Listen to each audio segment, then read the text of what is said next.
नमस्कार प्यारे बच्चों, वेरी वेरी गुड मॉर्निंग। मैं आपके साथ अनूप सियाग एक और नए लेक्चर के साथ। आज हमारा लेक्चर होगा थर्ड चैप्टर 5th का और एक्सरसाइज हमारी 5.2। हमने कुछ पार्ट इसका 5.1 में भी डिस्कस किया था, लेकिन एक्सरसाइज की स्टार्टिंग आज अच्छी तरह से करते हैं क्योंकि कई बच्चों को अगर वो समझ में नहीं आया वे इनवर्स और एडजॉइंट को कैसे एक साथ मेजर करते हैं। ठीक है, तो दोबारा से हम इसके 1-2 क्वेश्चन करवाएंगे। जो बचे हुए थे कल हमने 4 या 5 क्वेश्चन आपको बोला था। तो आगे बढ़ते हैं, बिल्कुल बेसिक से चलेंगे फिर से। ए है, फाइंड क्या है, ए इनवर्स है। ए गिवन है आपका और फाइंड क्या करना बेटा आपने, ए इनवर्स। ए इनवर्स पता किससे बनता है, एडजॉइंट से बनता है। किससे बनता है, एडजॉइंट ऑफ ए से। कुछ बच्चों ने ये पूछा कि एडजॉइंट ऑफ ए किस काम आएगा। इसके लिए हमें थोड़ा सा वेट और करना पड़ेगा। इसका जवाब अपने आप 4th एक्सरसाइज जब हम करेंगे वहाँ पर क्लियर हो जाएगा। तो तब तक मैं समझाऊंगा, तब वो बात आपके समझ में भी नहीं आएगी। तो तब तक आपने इंतज़ार करना पड़ेगा एडजॉइंट ऑफ ए किस काम आता है। तो एडजॉइंट ऑफ ए निकालना पड़ेगा। इनवर्स सारे का सारा किसके ऊपर डिपेंड करता है, एडजॉइंट के ऊपर। एडजॉइंट का रिलेशन किसके साथ है, कोफैक्टर के साथ। ठीक है, जब भी इनवर्स का जिक्र हो तो कोफैक्टर, एडजॉइंट, इनवर्स ऐसे चलेंगे। इसमें छोटी छोटी बातें होती हैं। कोफैक्टर और ट्रांसपोज मिलकर, कोफैक्टर ट्रांसपोज मिलकर एडजॉइंट बन जाते हैं। एडजॉइंट और डिटरमिनेंट मिलकर किसी भी रिलेशन में इनवर्स बन जाते हैं। और कोफैक्टर हमें पता है, इसके कोफैक्टर देखो बेटा। A11 first row first column गया, फर्स्ट रो फर्स्ट कॉलम, ये फर्स्ट कॉलम फर्स्ट रो 5 बचा। A12 first row second column, first row गई और सेकंड आपका कॉलम गया 3। साइन चेंज कर देंगे बेटा माइनस का। A21 second row first column, second row चली गई और फर्स्ट कॉलम चला गया, 3 हो जाएगा। और इसका भी साइन क्या हो जाएगा, change. A22 second row second column, क्या बचा बेटा, 2। ठीक है, इनका हम क्या करते हैं, अरेंजमेंट करते हैं। कोफैक्टर का अरेंजमेंट करते हैं तो वहां से किसकी उत्पत्ति होती है, एडजॉइंट की। कोफैक्टर कितना है, 5 -3 2। जब हम इसका ट्रांसपोज लेंगे ना, कोफैक्टर वाले मैट्रिक्स का ट्रांसपोज लेंगे, तब जाकर क्या बनता है, एडजॉइंट बनता है। 5 -3 2। ठीक है, वैसे ये लीनियर इक्वेशन सोल्व करने के काम आता है इनवर्स। तो इनवर्स जब निकालते हैं वो सारा का सारा प्रोसेस, उसके जो कोफैक्टर निकाले उसको नाम क्या दिया गया है, एडजॉइंट दिया गया है। तो इस एडजॉइंट का आगे जाके काम आएगा इक्वेशन सोल्व करने में। तो ये आपका एडजॉइंट ऑफ ए हो गया। डिटरमिनेंट देखो बेटा क्या है इसका, 5 × 2 10 माइनस के 9, 10 में से 9 गया, कितना आएगा आपके पास, 1। ए का डिटरमिनेंट 1 है, एडजॉइंट ये है। इसका ए इनवर्स क्या आ जाएगा, एडजॉइंट ऑफ ए को किससे डिवाइड कर दें, ए के डिटरमिनेंट से डिवाइड कर दें। एडजॉइंट ऑफ ए आपके पास क्या है, 5 -3 2 और डिटरमिनेंट कितना इसका, 1/1। तो यही आपका क्या है, इनवर्स है। ठीक है, और 2×2 का आपको डायरेक्ट बताया था एडजॉइंट कैसे बेटा, इनकी पोजीशन चेंज और इनके साइन चेंज याद रख लेंगे। जो ओड प्लेसेस पे होते हैं उनके क्या करते हैं, हम साइन चेंज करते हैं। तो यहाँ तक आपकी ये बात क्या होगी, क्लियर होगी। ये आया कहाँ से था, क्योंकि एक प्रॉपर्टी थी एडजॉइंट ऑफ ए, इसकी मल्टीप्लाई ए के साथ करें तो ए डिटरमिनेंट इनटू आई के इक्वल ही ऑलवेज ऐसा होगा। एक स्क्वायर मैट्रिक्स में इन दोनों की मल्टीप्लाई करेंगे तो यही आएगा। यहाँ से हमें ए निकालने के लिए चले थे, इस डिटरमिनेंट को तो इधर ले आए। ठीक है, डिटरमिनेंट को तो इधर ले आए और यहाँ पर क्या बचा, I/, ये ए बचा। और इस I/A को क्या बोला था, ए इनवर्स बोला था। ये हमारा लास्ट क्लास का टॉपिक था, वो दोबारा थोड़ा सा बेसिक बताया है क्योंकि ये बहुत इंपॉर्टेंट है। किसकी तरफ जा रहे हैं हम, 6 मार्क्स के क्वेश्चन की तरफ जा रहे हैं और बहुत ईजी है ये। बस जो कोफैक्टर निकाल लिए, ट्रांसपोज ले लिया, इनवर्स निकालना आ गया तो 6 नंबर आप ये समझो तैयार है आपके। थोड़ी सी कहानी और जुड़ जाएगी, उसमें प्रोडक्ट आती है तो 6 नंबर आपके बिल्कुल तैयार हो जाएंगे। हमारा जो तीसरा, चौथा और पांचवा है 12 नंबर का काम आता है इन तीनों में से। थर्ड, फोर्थ, फिफ्थ 12 मार्क्स का काम आता है, ठीक है, HBSC बोर्ड में। CBSE में भी फॉर्मेट लगभग यही रहता है, उसमें 11 भी हो जाते, कई बार 10 भी हो जाते हैं, लेकिन HBSC 12 ही फॉलो करता है तीनों चैप्टर में से। तो ये बात समझ में आ गई। एक बात और बतानी थी आपको, ये ए इनवर्स से मल्टीप्लाई करेंगे तो I होगा, बात भी रियलिटी में है। अगर x को x की पावर -1 से मल्टीप्लाई करें, यहाँ पर मैं मैट्रिक्स की बात नहीं कर रहा, x अपना एल्जेब्रिक फॉर्म की बात कर रहा हूँ, तो बेटा क्या होगा, x इनवर्स को क्या लिखेंगे 1/x, और x से x गया तो क्या आएगा 1 आएगा, x से x गया तो क्या आएगा 1 आएगा, ठीक है। इसलिए उस 1, ये 1 अलजेब्रा का है, मैट्रिक्स का 1 कौन होता है, आइडेंटिटी होता है, मैट्रिक्स का 1 कौन होता है, आइडेंटिटी होता है, ठीक है। हमने अपना थोड़ा से है ना स्पीड इंक्रीज कर दी भाई, अगर किसी को ज़्यादा लगे तो बता देना, फिर से हम थोड़ी सी स्लो कर देंगे, क्योंकि पहले वाले लेक्चर के रिस्पेक्ट में और इस लेक्चर के रिस्पेक्ट में थोड़ा थोड़ा अपनी जो स्पीड है उसमें मूवमेंट ज़्यादा करनी पड़ेगी, तभी सिलेबस की तरफ बढ़ेगी। A इंटू में A inverse is equal to I, ये बात और प्रूव कर लेते हैं। हमें अलजेब्रा में तो पता है, मैट्रिक्स में जाकर ये बात देखते हैं कि इसका रिजल्ट क्या आएगा। बेटा A क्या है इसका, ये रहा, ये तो A रहा, 2 3 3 5, ये तो A है। अब क्या चाहिए, इनवर्स। इनवर्स देखो कहाँ, ये रहा, यही है ना इनवर्स, मैं रख देता हूँ 5 -3 -3 2। और आपकी एक्सरसाइज में क्वेश्चन 3x3 का भी है जो प्रूव करने के लिए पूछा गया है, A into A inverse is equal to I और A inverse into A is equal to I, ठीक है, ये लिख दिया। और देखो भाई किसके इक्वल आना चाहिए, ये I के, I 1 0 0 1। कोई सोचेगा ये लिया आपने 3x3 का क्यों नहीं लिया बेटा, ये कितने का, 2x2 का है, तो 2x2 वाला ही आइडेंटिटी मैट्रिक्स लिया जाएगा। अगर ये 3x3 के होते तो वो भी किसका होता, 3x3 का होता।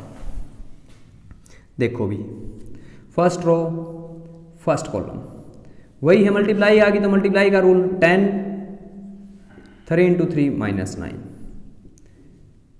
First row. फिर अगला -6 +6, नेक्स्ट 15 -15, -9 +10, 10 में से 9 गया 1, 6 में से 6 गया 0, 15 में से 15 गया 0, ये 1। ये लेफ्ट हैंड साइड हो गया आपकी, और राइट हैंड साइड की बात करें तो 1 0 0 1, ठीक है। हमेशा ही एक तो ये प्रॉपर्टी एग्जिस्ट करेगी, कैसा ही स्क्वायर मैट्रिक्स हो, मैट्रिक्स नहीं कह रहा, स्क्वायर मैट्रिक्स, क्योंकि एडजॉइंट किसका निकाला जाता है बेटा, एक स्क्वायर मैट्रिक्स का। मैं ये नहीं कह रहा कैसा ही मैट्रिक्स हो, कैसा ही स्क्वायर मैट्रिक्स हो, ये बात ध्यान करने वाली, स्क्वायर मैट्रिक्स हो, उसमें हर किसी के लिए ये प्रॉपर्टी एप्लीकेबल होती है, लेकिन उसमें भी एक फॉल्ट आ जाएगा। अगर किसी का डिटरमिनेंट 0 हो गया तो वहां पर इनवर्स एग्जिस्ट नहीं करेगा। हर किसी के लिए होती है, लेकिन उसमें भी एक फॉल्ट आ गया, एक केस आ गया, जब डिटरमिनेंट 0 हो जाए तो इनवर्स एग्जिस्ट नहीं करेगा। क्यों बेटा, क्योंकि 1/0 हो जाएगा, और 1/0 क्या हो जाएगा, इन्फिनाइट हो जाएगा। समझ गए, ये क्वेश्चन आगे आने वाली एक्सरसाइजों में हमारे पास आएंगे। तो ये आपके समझ में आ गया होगा। एक तो ये प्रॉपर्टी काम की होती है, और जैसे एडजॉइंट ऑफ ए बी है वो किसके इक्वल होगा, adjoint of B into adjoint of A. देखो भाई ये क्लियर हो गया ना। ऐसा ही आपका एक क्वेश्चन 3x3 का है, आप अपने आप उसकी प्रोसेस फॉलो करोगे, उसके रूल रेगुलेशन यही रहेंगे, ठीक है। मैं आपके सामने 2-4 जो बातें पढ़ी वो लिख देता हूँ, पिछली प्रॉपर्टीज और आपको पता भी है क्या क्या है वो। हमारे पास वो प्रॉपर्टी क्या क्या है देखिए भाई।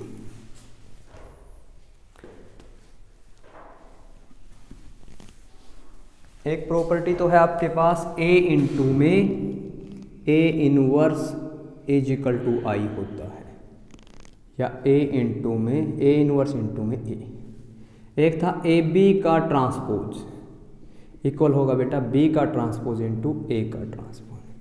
Adjoint of A B equal होता है एडजॉइंट ऑफ B इंटू में एडजॉइंट ऑफ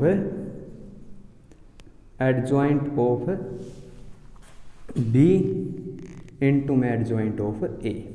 एक और प्रॉपर्टी आ गई ए बी का इनवर्स इक्वल होगा B inverse into A inverse के, B inverse into A inverse के। ठीक है, तो ये प्रॉपर्टियां हैं। और एक प्रॉपर्टी हर किसी स्क्वायर मैट्रिक्स के लिए एग्जिस्ट करती है ये, लेकिन इसमें भी एक फॉल्ट आ जाता है।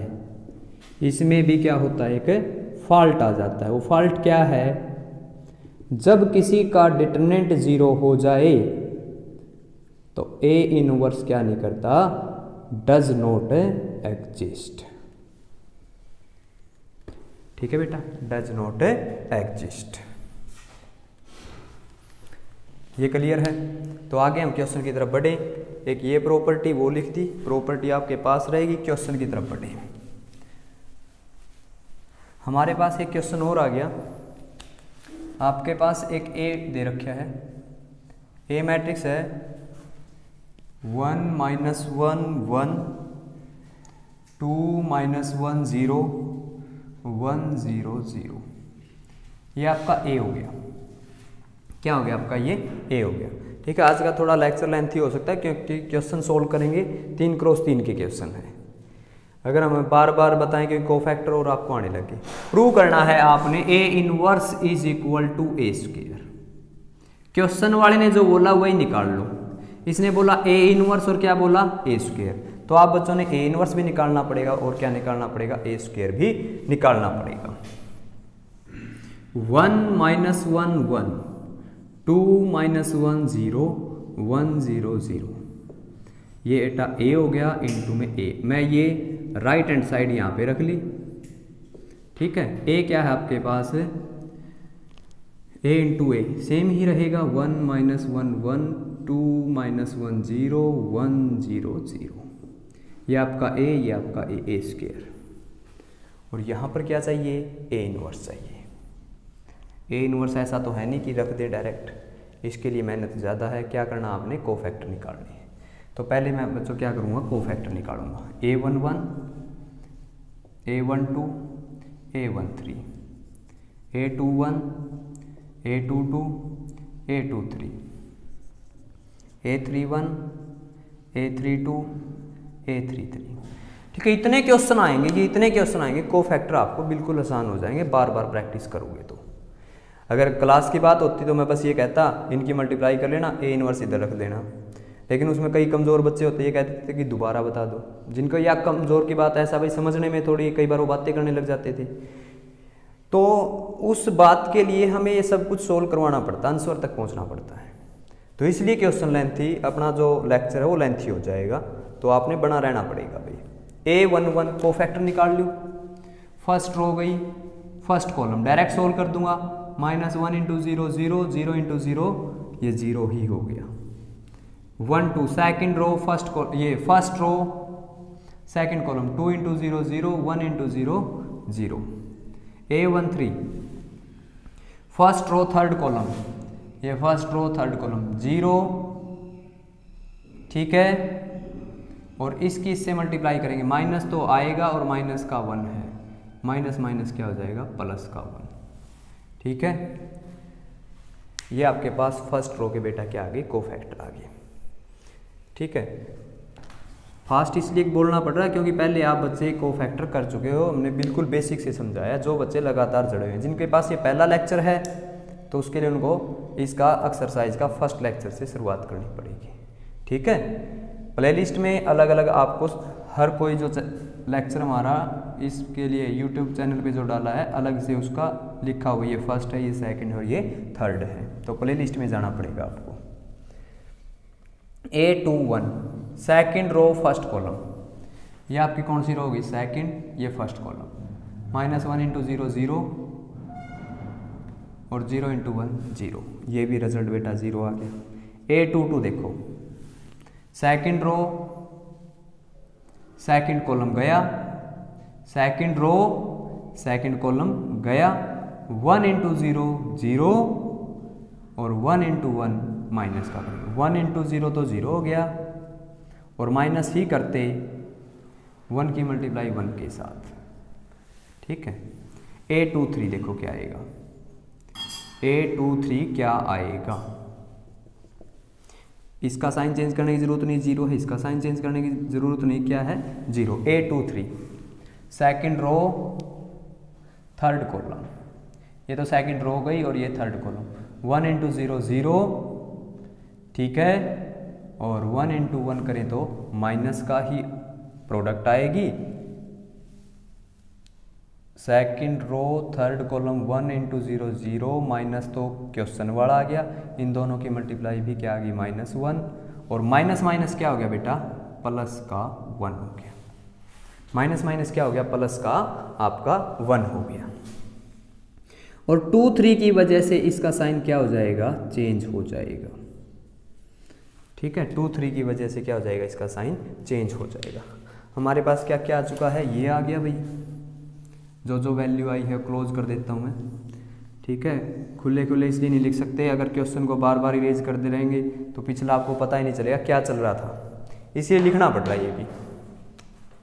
A31 third row first column, ये थर्ड रो गई, फर्स्ट कॉलम 1, ये 0, इसकी मल्टीप्लाई इसके साथ करेंगे, माइनस तो पहले आ गया क्वेश्चन का क्योंकि 0 में से कुछ माइनस करना है, ठीक है। First third row first column, ये 0 हो गया, माइनस ही करना था, माइनस के 1 आ गया, माइनस माइनस क्या हो गया, प्लस के 1 हो गया। 3 2 third row second column, third row गई और सेकंड आपका क्या गया, कॉलम, ठीक है। थर्ड रो जाएगी और सेकंड आपका क्या जाएगा, कॉलम जाएगा, ये क्या हो जाएगा 0 और बेटा ये क्या हो जाएगा, -2।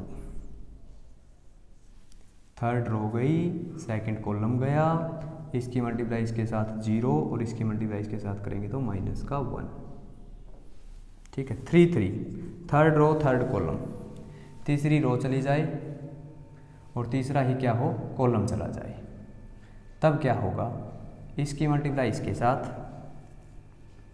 -1 माइनस ही करेंगे, थर्ड रो थर्ड कॉलम -1 हो गया, इसकी मल्टीप्लाई इसके साथ करें -2, ठीक है।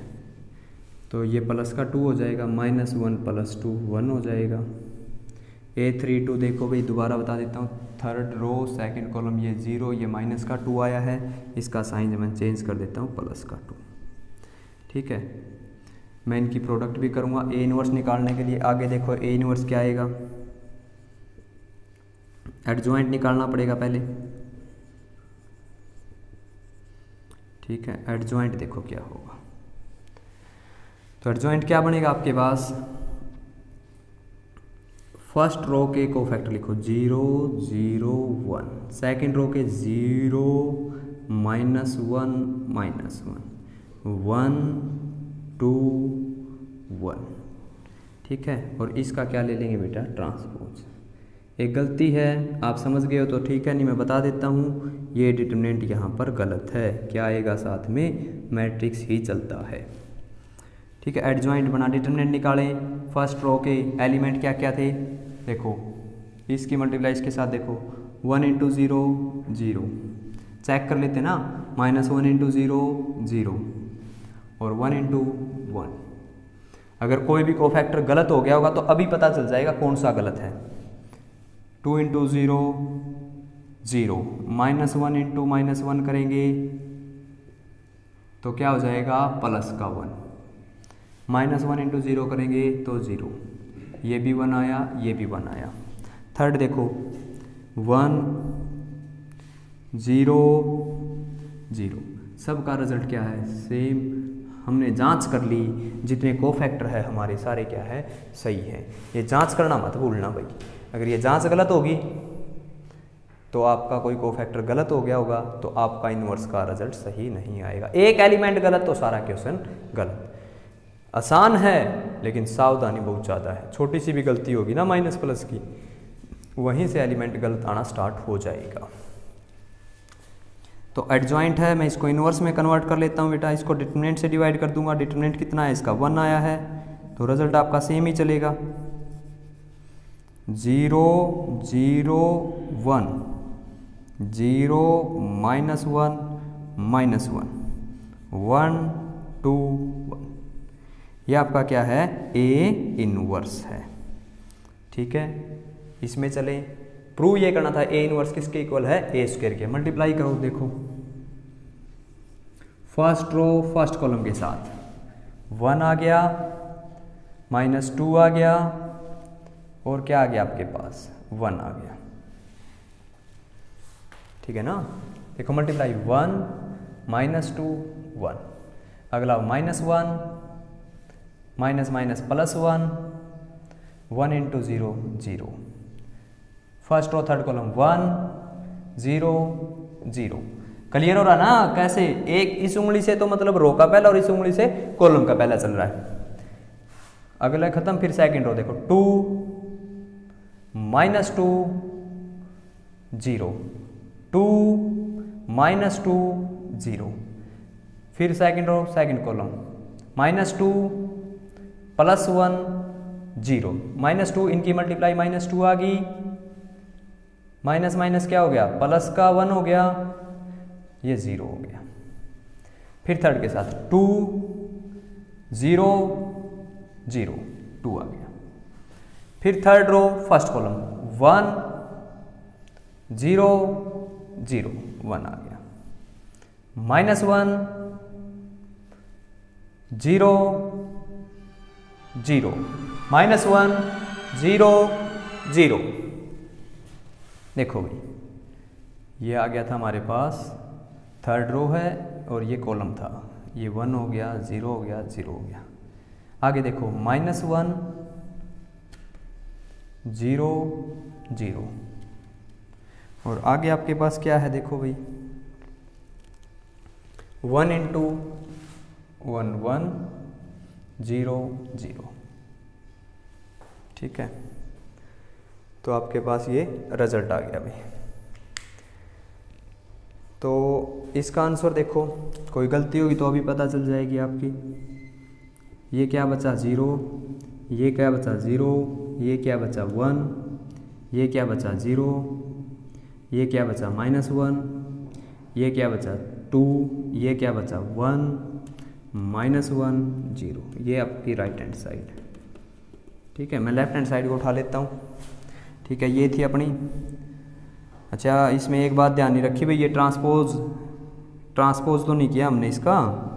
ट्रांसपोज देखो, ये तो सेम ही लिख दिया, क्या करना था ट्रांसपोज करना था। ये बैठा ऊपर ट्रांसपोज 0 0 1 0, सेकंड रो का सेकंड कॉलम बना दो, थर्ड रो का थर्ड कॉलम बना दूंगा।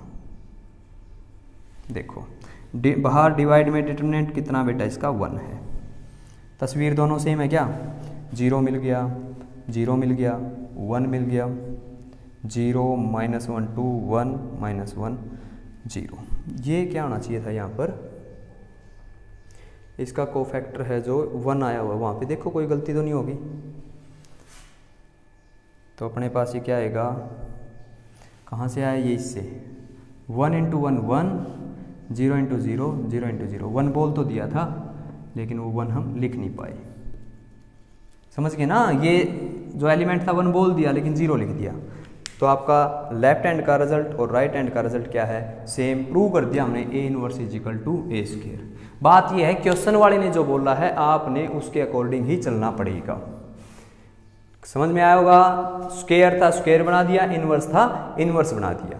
यही तो कह रहे हैं कि 3 क्रॉस 3 के क्वेश्चन लेंथी हो जाते हैं। बस बात ये आपके कंसेप्ट समझ में आ गया तो आप घर पे भी सोल्व कर सकते हो। अगला जो क्वेश्चन होगा कुछ पार्ट उसका करवाएंगे, कुछ पार्ट आपने करना पड़ेगा, कंसेप्ट समझा देंगे आपको, ठीक है।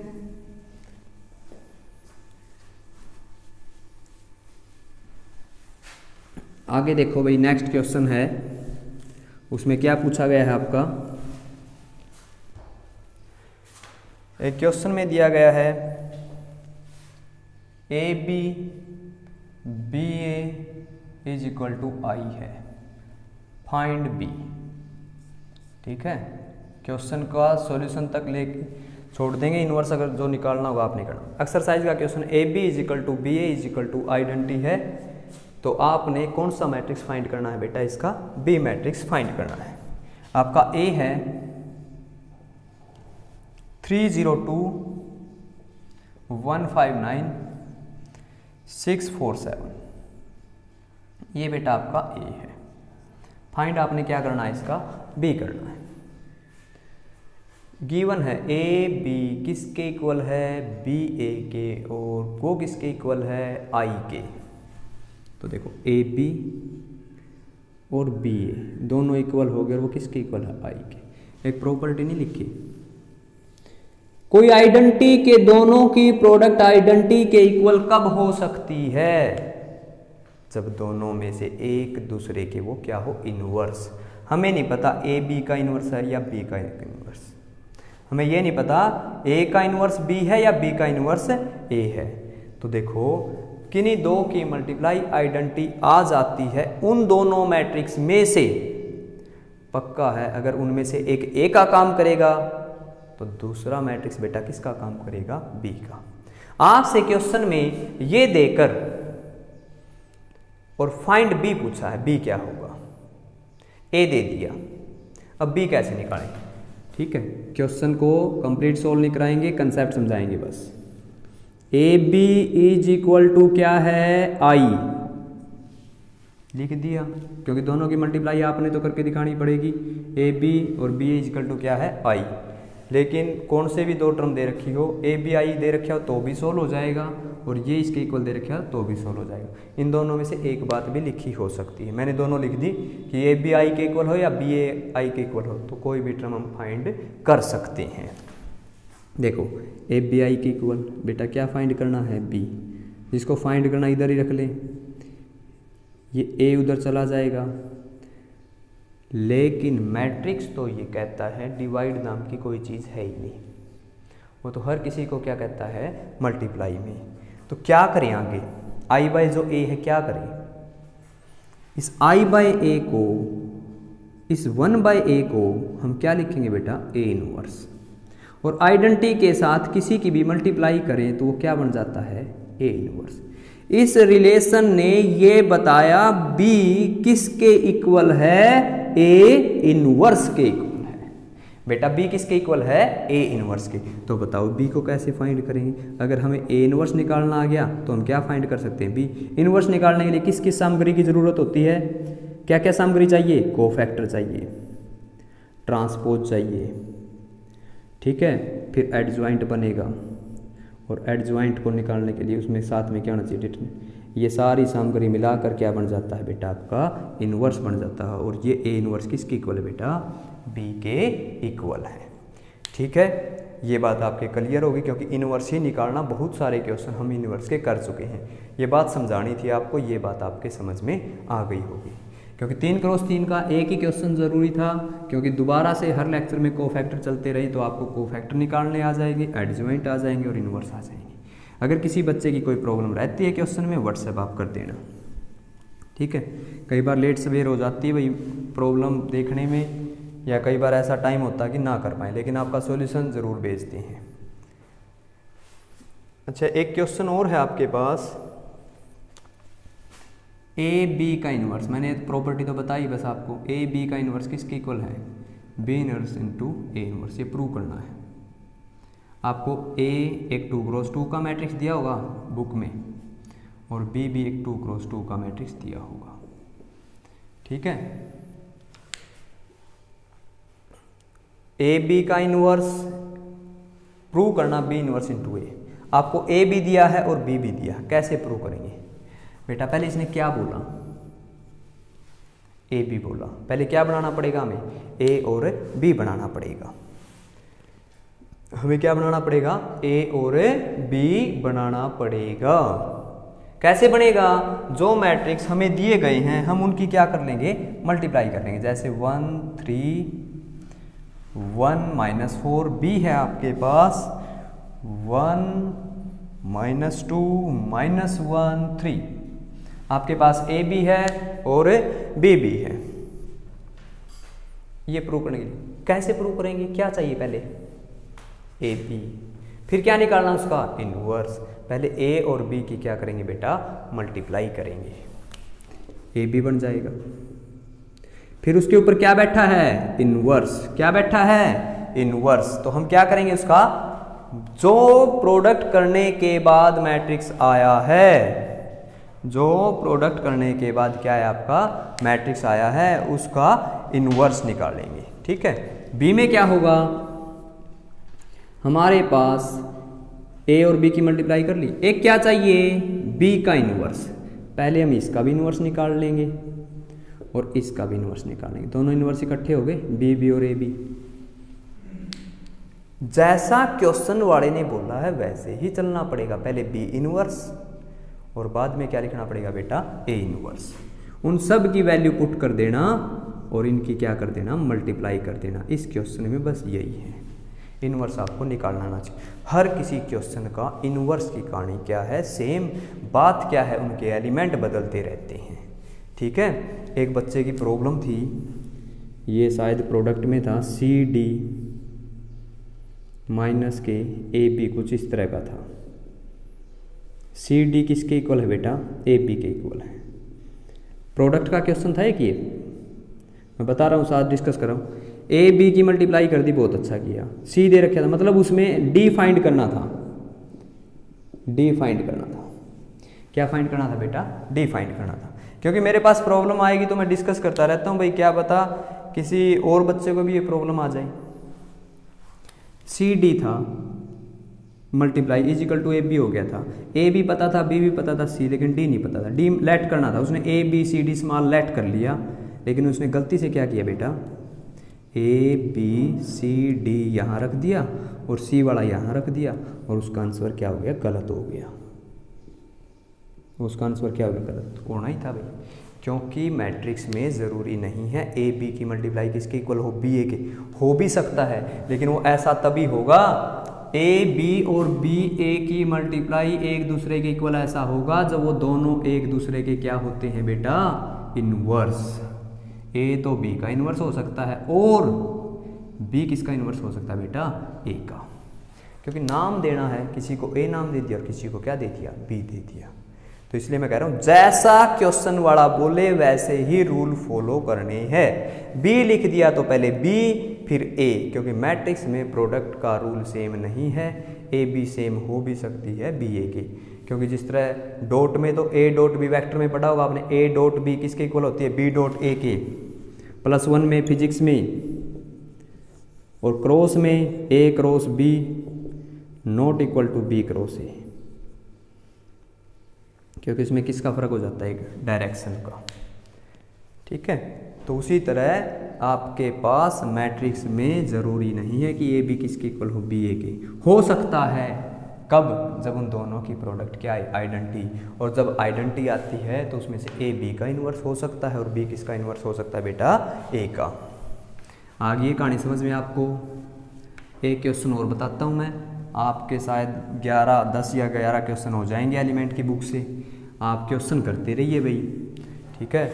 आप बच्चों का सिलेबस आगे बढ़ता रहेगा, घबराने की कोई बात नहीं है। हर रोज़ लेक्चर आएंगे। संडे को क्या पता ना आए तो उस संडे को हम बता देंगे अगर कोई काम हो गया होगा तो। काम तो है ही नहीं किसी को कुछ। क्या चल रहा है? लॉकडाउन। आप बच्चे भी ये नहीं कह सकते घर पे कोई काम हो गया था, हम भाई स्कूल नहीं आ सके। स्कूल आने का झंझट खत्म, डिजिटल यूट्यूब पे। ठीक है। और कोई कह दे भाई दुकान पे काम था, ये काम था, वो काम था, किसी के घर पे कोई काम बचा ही नहीं भाई। थोड़े बहुत काम है जो लड़कियां हैं उनको समस्या, उनके तो घर पे काम हो सकते, लेकिन बॉयज़ के तो कोई भी काम नहीं। लेकिन लड़कियों की दिक्कत भी नहीं भाई, लड़कियां मेहनत होती काम करने में लड़कों से ज़्यादा। लड़के ही बहुत अच्छे हैं, वो भी काम करते हैं, लेकिन वही बात, वो कई तो ऐसे सोचते हैं 3-4 एक्सरसाइज होने थे फिर एक ही साथ कर देंगे, तब तक उनका क्या होगा बेटा, मन उतर जाएगा। ठीक है ना। कोई ऐसा बच्चा हो तो वो ये मत समझना मैंने उसके लिए एग्जाम्पल दिया है, मैं तो मजाक में कह रहा हूँ बेटा, और कहीं कोई मजाक से सीरियस ले जाए और फिर आगे से लेक्चर पे भी ना आए। आपसे एक में और पूछा गया है ए बी का इन्वर्स फाइंड कीजिए। मैं बस उस क्वेश्चन की हेडिंग उठा रहा हूँ, क्वेश्चन बेटा आपने सोल्व करना है, क्योंकि सारे क्वेश्चन में किसका जिक्र है, इन्वर्स का। लेक्चर बड़े हो जाएंगे अगर सारे क्वेश्चन सोल्व कराएंगे, और फिर लेक्चर का फ़ायदा भी नहीं, 2-2 क्वेश्चन करवाएं तो कम से कम 6-7 क्वेश्चन तो होने चाहिए। ए बी का इन्वर्स फाइंड करना है बेटा, और आपको दिया गया है ए दिया गया है एंड बी इन्वर्स दिया गया है। ए बी का इन्वर्स फाइंड करना, ए दिया गया और क्या दिया गया है, बी इन्वर्स। तो आप सोचोगे पिछला ही क्वेश्चन का मैंने जिक्र किया था, ए और बी की मल्टीप्लाई करें, ए और बी की क्या करें, मल्टीप्लाई, ए की बी के साथ मल्टीप्लाई करें। आपके पास ए है लेकिन बी नहीं है बेटा, वो बी इन्वर्स है, और बी इन्वर्स का इन्वर्स निकालेंगे, ज़रूरी नहीं कि वो बी बन जाए, इन्वर्स का इन्वर्स ज़रूरी नहीं होगा कि भाई आपका इन्वर्स की फॉर्मेशन का रिजल्ट दे। तो अब क्या करें, ए बी का इन्वर्स चाहिए। अब मैंने पिछले क्वेश्चन में तो ये बताया था आपको कि ए बी की मल्टीप्लाई किसके इक्वल होती है बेटा, B inverse into A inverse, लेकिन उसमें तो ए भी दिया था और बेटा बी भी दिया था। यहाँ इनकी वैल्यू रखी, यहाँ बी इन्वर्स निकाला, यहाँ ए इन्वर्स निकाला, उसमें तो प्रूव पूछा था, इसमें बेटा फाइंड पूछा है। प्रूव वाले में तो लेफ्ट राइट इक्वल करने होते हैं, फाइंड वाले में क्या करें, ए गिवन है लेकिन बी इन्वर्स गिवन है। आप बच्चों को बताया ये एक प्रॉपर्टी होती है, ये रखी है जो ए बी का इन्वर्स बेटा किसके इक्वल होगा, B inverse into A inverse, इसी के इक्वल होता है ना। पूछा तो आपसे ये है, ये दोनों रिजल्ट आपस में इक्वल है। अगर हमें इसका पता चल जाए तो वो भी तो इसी के इक्वल होगा, अगर हमें इसका पता चल जाए तो बेटा वो भी क्या होगा, इसके इक्वल होगा। अब ये पता करने के लिए क्या क्या चाहिए, बी इन्वर्स चाहिए, ए इन्वर्स चाहिए। क्वेश्चन वाले ने तो और भी इजी बना दिया, बी इन्वर्स तो आपको दे ही दिया, वो तो वैल्यू डायरेक्ट पुट कर देंगे, वो तो वैल्यू क्या करेंगे, डायरेक्ट पुट कर देंगे। और ए की वैल्यू यहाँ पर वापिस कैसे, डायरेक्ट नहीं बेटा, इन्वर्स। इन्वर्स किस किस सामग्री से तैयार होता है, कोफैक्टर चाहिए, ट्रांसपोज चाहिए, एडजॉइंट बन जाएगा। एडजॉइंट में क्या करेंगे बेटा, डिटरमिनेंट से डिवाइड कर देंगे तो क्या तैयार हो जाएगा, इन्वर्स। कार्यविधि आपके ध्यान होनी चाहिए, ठीक है। जैसे चाय बनाने वाला काम है वैसे ही इन्वर्स वाला है। क्या क्या सामग्री, कोफैक्टर, ट्रांसपोज, एडजॉइंट बन जाता है, एडजॉइंट को डिटरमिनेंट से डिवाइड करें तो क्या बन जाता है, इन्वर्स बन जाता है, ठीक है। तो आप बच्चों का बहुत बहुत धन्यवाद भाई। जो बच्चे वाचिंग जो टाइम आ रहा है ना अपना लेक्चर पे, लगभग इतना ही आ रहा है कि 30 बच्चों की ही एवरेज बनती है वहाँ से, 30 या 35 की। टाइम को मेंटेन करके देखें, और इस 30 बच्चों में 10th के भी आगे, 11th के भी आगे और 12th के भी आगे। तो मतलब अभी भी बच्चे रेगुलर लेक्चर नहीं देख रहे, या किसी ने बाद में स्टार्ट किया होगा तो भी मतलब पूरा टाइम आता है रोज़ लेक्चर पे, भाई आपका चैनल कितनी देर चला। तो जो बच्चे काम नहीं कर रहे वो दोबारा से, अब ऐसा तो है नहीं किसी के पास ये बहाना तो है नहीं कि सिलेबस आगे जा चुका है, सब आपके पास क्या रिकॉर्डेड है, किस में, प्ले लिस्ट में। तो आपके साथ वाले जो बच्चे थे कम से कम सबका काम बन गया भाई, खेत का बन गया हुआ, जो गांव से हैं तो उनको बोलो भाई आप स्टडी स्टार्ट करें, क्योंकि क्या पता है लॉकडाउन कितने दिन और चले। अगर आगे बढ़ गया ना फिर समस्या, फिर तो सारा ही जो सिलेबस होगा क्या होगा, ऑनलाइन होगा। लेकिन हम पहले ही इस तैयारी में बैठे हैं कि आप जब आने लगो स्कूल में या स्कूल पहुंचो कहीं पर, तो आपका कम से कम 1 सेमेस्टर तो वहाँ तक कंप्लीट हो जाए, क्योंकि मई में और जून में लगभग हमारा जो फर्स्ट सेम होगा कंप्लीट करने की कोशिश करेंगे। तो आप बच्चों के सिलेबस का नुकसान नहीं होने देंगे, लेकिन उसके लिए आपके साथ, आपको इस चैनल के साथ बना रहना पड़ेगा। कुछ और भी आपके साथ वाले जो फ्रेंड हैं उनको भी आप बताइए, ठीक है। तो आपका बहुत बहुत धन्यवाद, आपने पूरा लेक्चर सुना। आज क्षमा चाहेंगे अगर कोई लेक्चर बड़ा हो गया होगा तो, लेकिन बड़ा तो भाई होगा थोड़ा सा, क्योंकि 3x3 के मैट्रिक्स थे। ठीक है, तो सब्सक्राइब करते रहिए चैनल को, जो जो मिले आपको भाई, किसी का 10th का बच्चा मिले, 11th का मिले और 12th का मिले। थोड़ी सी आज स्पीड फास्ट की थी, तो इसके बारे में भी कमेंट कीजिए कि भाई स्पीड इतनी रहनी चाहिए, कम करनी है, क्योंकि आपको पता स्पीड में बोलेंगे तो आपने लेक्चर बहुत ध्यान से सुनना पड़ेगा, स्लो बोलेंगे तो धीरे धीरे भी काम चल जाता है। तो इस बारे में ज़रूर कमेंट डालना कि स्पीड स्लो हो या फास्ट हो। ना संडे की दिक्कत है, क्योंकि संडे को भी आपकी क्लास रेगुलर आपको मिल रही है, लेकिन आप अपने साथ वाले बच्चों को बोलो भाई अपनी कॉपी कंप्लीट करें। ठीक है, अब सब कुछ आप इतने समझदार होना पड़ेगा, सब कुछ आपके फ्यूचर का ध्यान आपको रखना पड़ेगा। बहुत सारे बच्चे तो ऐसे हैं उनको यही नहीं पता भाई सिलेबस चल रहा है नहीं चल रहा, लेकिन हमारे साथ जो जुड़े हुए हैं कंप्लीट चलेगा, कोई भी कंसेप्ट हम नहीं छोड़ेंगे। जैसा क्लास का वातावरण था वैसा ही वातावरण आपको देंगे, लेकिन उसके लिए आप बच्चों ने भी मेहनत करनी पड़ेगी। सब जो बच्चे हम चैनल देते हैं, जो लेक्चर डालते हैं चैनल के ऊपर, वो कंप्लीट देखें। ठीक है, तो अपने साथ वालों को बोलो भाई आपका बहुत बहुत